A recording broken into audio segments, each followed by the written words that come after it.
இப்போ பாருங்க 1 முதல் 100 வரை உள்ள எண்களின் இயல் எண்களின் கூடுதல் 1 + 2 + 3 + 100.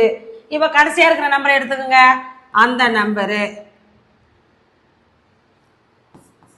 அந்த நம்பரோட ஒன்றை கூட்டி அதை 2ஆல் வகுத்து போடுங்க. 1 50.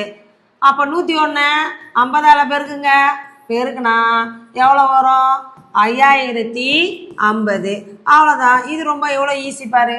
அப்போ எந்த நம்பர் கொடுத்தாலும் 1லிருந்து 100 1லிருந்து 1000 எதை கொடுத்தாலும் கடைசியாக இருக்கிற நம்பரோட ஒன்று ஆட் பண்ணி 2ஆல் டிவைட் பண்ணால் அதோட ஆன்சர்.